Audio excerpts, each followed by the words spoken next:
Miqdorlar yana bir marta shu ma'lumotni eslatib o'tmoqchiman.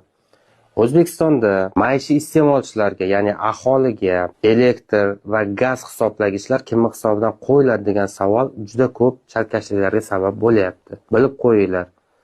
Vazirlar Mahkamasining 2018-yil 12-yanvardagi 22-sonli qaroriga asosan maishiy iste'molchilarga elektr energiyasi va tabiiy gaz iste'molni hisobga olish, zamonaviy uskunalarni xarid qilish, o'rnatish, qiyoslovdan o'tkazish, ro'yxatdan o'tkazish, plombalash tegishli hududiy elektr tarmoqlari korxonalari va gaz ta'minoti tashkilotlarining mablag'lari hisobidan amalga oshiriladi. Mana shu hukumat qarorida belgilab qo'yilgan.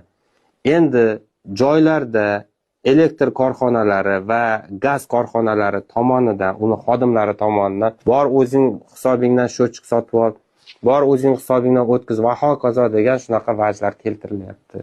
Shunaqa vajlar bilan odamlarga sotib olishga majbur qilyapti. Bu noqonuniy.